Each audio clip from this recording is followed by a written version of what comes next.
Quando eu estava lendo mais sobre MCP, né, estudando um pouco mais, eu fiquei na dúvida, era justamente a diferença entre o MCP e o RAG, que o RAG é o Retrieval Augmented Generation, e a diferença, porque quando você vai pensando, poxa, então eu consigo, sei lá, plugar o meu cloud desktop, por exemplo, no meu banco e conversar com ele. Pra que então que eu vou usar um RAG, uma estratégia assim, pra fazer a mesma coisa? E aí eu fui lendo e fui vendo mais que o MCP, né, como a gente já tá o tempo inteiro aqui falando, é um protocolo, né? Uma forma de padronizar interações, forma de padronizar comunicação entre agentes. E o RAG é mais uma técnica de aumentar o contexto da LLM com o seu contexto privado, né? Com o contexto que você quer. Então, eu acho que é muito mais isso que eu tô falando aqui, né? Às vezes eu fiquei com um pouco de dificuldade de deixar isso de forma prática, mas conceitualmente falando, o RAG é uma técnica, né? Que eu acabei de dizer, e o MCP é um protocolo. Mas na prática, às vezes isso ficou meio confuso pra mim, assim. Eu fiquei tipo, por que eu vou continuar usando RAG então se eu posso usar MCP? Vocês viram alguma coisa? Vocês leram coisa sobre isso? Tive essa dificuldade de diferenciar também e eu entendi que a gente pode implementar um RAG usando MCP na prática. O RAG tem a intenção,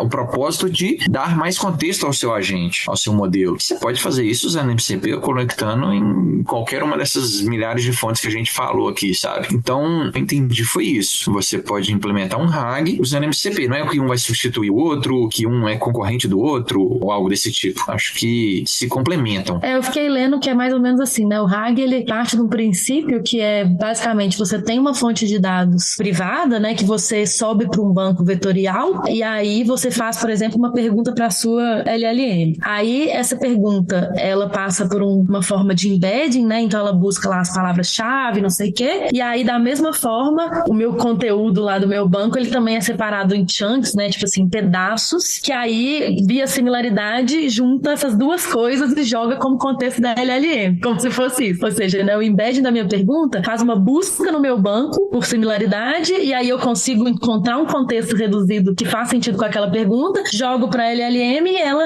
decide lá o que ela quer me responder, dada a minha pergunta e dado o contexto que eu mandei. Isso é mais ou menos a técnica do RAG. E aí, assim, talvez a diferença também esteja nisso, assim, porque o MCP, ele parte mais desse pressuposto que eu tô acessando a ação no geral, né? Que é tipo assim, eu fiz uma pergunta e essa pergunta gerou uma ação na minha API, de ir lá e fazer uma consulta na minha API, que é diferente do RAG, que também, que esses dados, né, no meu banco vetorial, eles são dados, sei lá, não são dados quentes, né? Não são dados em tempo real, estão lá no meu banco vetorial. Eu acho que da forma simplificada, seria assim, o RAG me dê mais conteúdo confiável para me gerar uma resposta melhor para o usuário, para a pessoa, e o MCP, assim, me dê as ferramentas para que eu possa agir com base do que eu recebi de prompt, sabe? Talvez poderia ser algo nesse sentido. É exatamente isso, e aí tem a ver com o momento que vai acontecer esse aumento de contexto do modelo ali, né? Porque todos os dois estão querendo aumentar o contexto para melhorar a resposta pra gente, todos os dois, é isso. Só que o RAG, igual você falou aí, me dá o dado que eu me viro aqui. O MCP me dá a ferramenta para acessar o dado e aí pode acontecer um negócio em tempo real. Você atualizou o dado lá, o MCP da próxima vez que for fazer a consulta já vai pegar o dado em tempo real. Então acho que tem a ver com o momento em que está acontecendo esse enriquecimento de contexto também, né?